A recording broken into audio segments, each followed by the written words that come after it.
North Sea এটি কোনো সাধারণ সমুদ্র নয়, এটা একেবারে যুদ্ধের ময়দান। এখানে একটিমাত্র ভুলও আপনার কিংবা আপনার সঙ্গীদের জীবন ঝুঁকিতে ফেলতে পারে।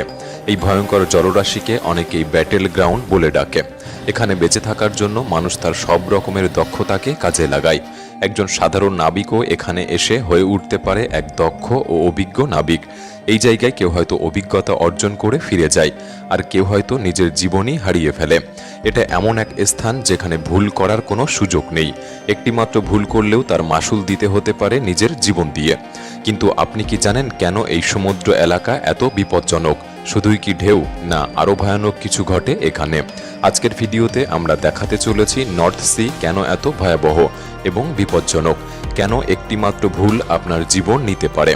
ভিডিওটি সম্পূর্ণ দেখার অনুরোধ রইল, আর নতুন বন্ধুরা অবশ্যই পাশে থাকা সাবস্ক্রাইব লেখাটি প্রেস করে বেল আইকনের অল অপশন সিলেক্ট করুন।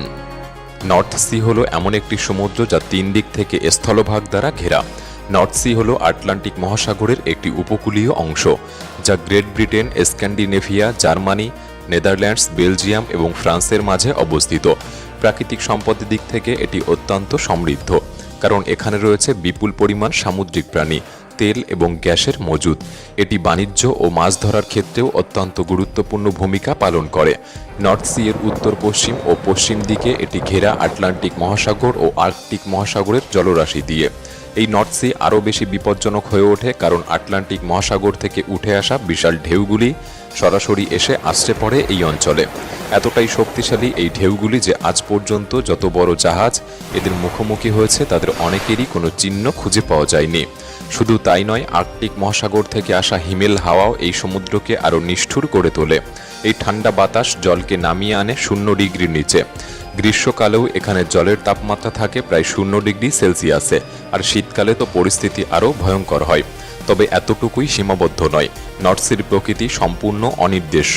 আবহাওয়ার হঠাৎ বদল, কুয়াশা, এমনকি গ্রীষ্মকালেও হঠাৎ করে জল -5 ডিগ্রি সেলসিয়াসে পৌঁছে যায়। সবই এখানে সম্ভব। কখন কি হবে তা কেউই বলতে পারে না। এমনকি অনেক সময় দেখা গেছে বিশাল জাহাজ হঠাৎ করেই গায়েব হয়ে যায়। কেউ কেউ বলেন এগুলি হয়তো বিশাল ঢেউয়ের গর্ভে হারিয়ে যায়। আবার কেউ বলেন এখানে এমন কিছু বিশাল জলজ প্রাণী রয়েছে যেগুলি এক একটা জাহাজের চেয়েও বড়, আর এদের কারণেই এই দুর্ঘটনাগুলি ঘটে থাকে। 2023 সালের ফেব্রুয়ারিতে জার্মান উপকূল থেকে কিছুটা দূরে নর্থ সিতে ঘটে যায় এক ভয়াবহ দুর্ঘটনা। খারাপ আবহাওয়ার কারণে দুটি মালবাহী জাহাজ মুখোমুখি সংঘর্ষে জড়িয়ে পড়ে। পরে এক নাবিকের মৃতদেহ জল থেকে উদ্ধার করা হয়। তবে আশ্চর্যের বিষয়, দুর্ঘটনার কয়েক ঘন্টা পর্যন্ত কেউই টের পায়নি কি হয়েছে, কারণ সেদিন নর্থ সি ঘন কুয়াশা দ্বারা আবৃত ছিল। 10 মিটার দূরেও কেউ কিছু দেখতে পাচ্ছিল না। পরে যখন ঢেউয়ের ধাক্কায় মৃতদেহটি ভেসে উপকূলে চলে আসে, তখনই মানুষ বুঝতে পারে কিছু একটা ঘটে গেছে। এরপর সেখান থেকে অনুসন্ধান শুরু হয় স্টিমার পাঠিয়ে। ঘটনাটির আসল রূপ বোঝা যায় তখনই যখন তদন্ত শুরু হয় এবং জানা যায় এই সংঘর্ষ দুটি বিশাল জাহাজের মধ্যে ঘটেছিল। ওই দুটি জাহাজে প্রায় 250 জন মানুষ ছিল, অথচ কেবল একজনেরই মৃতদেহ খুঁজে পাওয়া গিয়েছে। সেটিও ঢেউয়ের ভেসে নিজেই উপকূলে চলে এসেছিল। এই সংঘর্ষ ঘটেছিল নর্থ সিতে অবস্থিত হেলগোল্যান্ড দ্বীপ থেকে প্রায় 22 কিলোমিটার দক্ষিণ পশ্চিমে। ঘটনার পর জার্মানির central command for maritime emergency উভয় জাহাজের পরিচয় শনাক্ত করে অনুসন্ধান শুরু করে। তখন একটিকে উদ্ধার করা সম্ভব হলেও অপরটি খুঁজে পাওয়া যায়নি। জানা যায় সেই জাহাজটি সংঘর্ষের পর ডুবে গিয়েছিল। ডুবে যাওয়া জাহাজটি ছিল ছোট এবং তাতেই বেশি মানুষ ছিল, কিন্তু কাউকেই খুঁজে পাওয়া যায়নি। এই তথ্যটি নিশ্চিত করে German maritime search and rescue service. জাহাজটির নাম ছিল MV ভ্যারিটি এবং 3 দিন ধরে নিখোঁজদের খোঁজ চালানো হয়, কিন্তু কোনো খোঁজ না মেলায় তৃতীয় দিন অনুসন্ধান বন্ধ করে দেওয়া হয়। 2023 সালে ঘটে যাওয়া এই দুর্ঘটনাটি কোনো সাধারণ ঘটনা ছিল না, কারণ MV ভ্যারিটি নামের এই জাহাজটি যা জার্মান ব্রেমেন শহর থেকে ইংল্যান্ডের ইমিনঘাট বন্দরের দিকে যাচ্ছিল এবং এতে যুক্তরাজ্যের পতাকা লাগানো ছিল। ওই জাহাজে ছিল 1300 কিউবিক মিটার ডিজেল, যা সংঘর্ষে পুরোপুরি নষ্ট হয়ে গিয়েছিল। তবে এখন হয়তো আপনি ভাবছেন এত বড় দুর্ঘটনার পরও কেন এখানকার সরকার কোনো ব্যবস্থা নেয় না এবং কেন সমুদ্রের এই রাস্তাটিকে সরকার বন্ধ করে দেয় না। তাহলে জেনে রাখুন, এমন দুর্ঘটনা এখানে প্রায়ই ঘটে থাকে।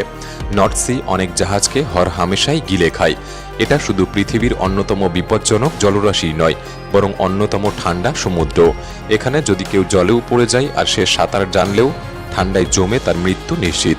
বিশেষজ্ঞরা বলেন নর্থ সিতে দুর্ঘটনার অন্যতম বড় কারণ হলো এর অগভীরতা। এই সমুদ্রটির দক্ষিণ ভাগে গড় গভীরতা মাত্র 100 ফুটের মতো। ঝড়ে যখন বড় বড় ঢেউ ওঠে তখন নিচ থেকে বালুকণা তুলে জলসহ জাহাজের ডেকে ছুঁড়ে ফেলে। ডেকে থাকা ছোট ছিদ্র দিয়ে জল বেরিয়ে গেলেও বালুকণা জমে থাকে। এটা নিয়মিত ঘটতে থাকলে ডেকে অনেক বালি জমে যায়, ফলে জাহাজ ভারী ও স্থির হয়ে পড়ে এবং তখন বিশাল ঢেউয়ের ধাক্কায় ডুবে যাওয়ার ঝুঁকি অনেক অংশে বেড়ে যায়। নর্থ সি কেবল ভয়ঙ্কর নয়, ভীতিকরও বটে। এখানকার কিছু কিছু জায়গা নিয়ে মানুষের বিশ্বাস ওখানে কোনো অশুভ শক্তি বিরাজ করে, যেগুলোর কারণেই জাহাজ ডুবে যায়। সন্ধ্যাবেলায় ঝড় ও কুয়াশাচ্ছন্ন শীত সহজেই বড় বড় জাহাজকে কাবু করে ফেলতে পারে। যেহেতু সমুদ্রটি অগভীর, তাই এখানে স্রোত খুব দ্রুত পরিবর্তন হয় এবং একসঙ্গে একাধিক দিকে বয়ে যায়, যার ফলে জাহাজ নিয়ন্ত্রণ করা প্রায় অসম্ভব হয়ে ওঠে। কখনো কখনো নিচ থেকে প্রবল চাপ পড়ে জাহাজের পাটাতনে, যার কারণে জাহাজ মাঝখান থেকে ভেঙে টুকরো টুকরো হয়ে যায়। অনেক পর্যটক যারা এখানে এসে খারাপ অভিজ্ঞতার সম্মুখীন হয়েছে, তারা ফিরে গিয়েও সরকারকে চিঠি লিখেছে নর্থ সিতে জাহাজ চলাচল নিষেধাজ্ঞা করার জন্য, কিন্তু বাস্তব বলছে এটা সম্ভব নয়, কারণ নর্থ সি এই অঞ্চলের অর্থনীতির একটি বড় স্তম্ভ। এই জলপথ যদি বন্ধ করে দেওয়া হয় তবে এই অঞ্চলের প্রায় 65% বাণিজ্য থমকে যাবে। এছাড়াও নর্থ সি নিয়ে নানা মন্তব্য, বিতর্ক এবং বিশ্বাসের জন্ম নিয়েছে। জার্মানির কিছু মানুষের মতে এই সমুদ্র শুধুমাত্র তাদের জন্যই বিপজ্জনক যারা একে যথাযথ শ্রদ্ধা ও প্রস্তুতি ছাড়া অতিক্রম করতে চায়। এর পাশাপাশি কিছু মানুষ বলেন নর্থ সি কখনো কখনো নিজেই ঠিক করে ফেলে যে এবার আক্রমণ করবে। শুনতে এই কথাটি হয়তো অদ্ভুত লাগতে পারে, কিন্তু এমনটা একবার ঘটেছিল। যখন রাতের বেলা এক ডাচ মৎস্যজীবী নিজের জাল টেনে জাহাজে তুলছিলেন, ঠিক সেই সময় তার চোখ পড়ে এক বিশাল ঢেউয়ের দিকে। ঢেউটা এত বড় ছিল যে সেটি তার মাছ ধরার জাহাজের পেছনের দিকে থাকা বিম ট্রলারের একপাশে আছড়ে পড়ে। সেই ঢেউয়ের আঘাতে জাহাজের দুটি বিশাল পিলারের একটি ভেঙে যায়। এরপর অনেক চেষ্টার পর তারা ওই স্থান থেকে বেঁচে ফেরে, কিন্তু যেই মুহূর্তেই জাহাজটি ঢেউয়ের কবল থেকে বেরিয়ে সোজা পথ চলা শুরু করে, ঠিক তখনই দলের একজন সদস্য বলে ওঠে, দেখলে আমি বলেছিলাম না আমি এই জাহাজটিকে বাঁচাবই, এমন কত ঢেউয়ের সঙ্গে আমি লড়াই করেছি। এটা শুনে দলের সবাই তার দিকে তাকায় এবং বলে, এইমাত্র তো আমরা মৃত্যুর মুখ থেকে বেঁচে ফিরলাম, এবার একটু চুপ থাকো। তবুও সে থামে না, আবার বলে ওঠে, তোমরা কিছুই জানো না আমি কত বড় বড় সমুদ্র থেকে জাহাজ বাঁচিয়ে এনেছি। এই নর্থ সি তো আমার কাছে একদমই তুচ্ছ। তার কথা শেষও হয়নি, হঠাৎ এক বিশাল ঢেউয়ের শব্দ হয় এবং জাহাজ ভয়ানকভাবে দুলতে শুরু করে। এতটাই জোরে জোরে দুলছিল যে জাহাজে থাকা সবাই হেলে পড়ে যায়, অনেকে সরাসরি জলে পড়ার সাথে সাথে তারা কোথায় গেল তাদের আর কখনো খুঁজে পাওয়া যায়নি। এই নর্থ সিকে সত্যি এক ভয়ঙ্কর সমুদ্র বলা হয়। অনেকে এই সমুদ্রকে দেবতার সাথে তুলনা করে। নর্থ সি একসময় ভাইকিংদের রাজপথ ছিল এবং তারা নর্থ সির আরাধনা করত। তবে আশ্চর্যের বিষয়, এই সমুদ্র আজ ভর্তি হয়ে গেছে তেল গ্যাস উত্তোলন কেন্দ্র আর অফশোর উইন্ড ফার্মে। প্রকৃতি যেন নিজের গতিপথ হারিয়ে ফেলছে সভ্য মানুষের চাহিদা পূরণ করতে গিয়ে, যার মাসুল হয়তো একদিন এই সভ্য মানুষকেই দিতে হবে।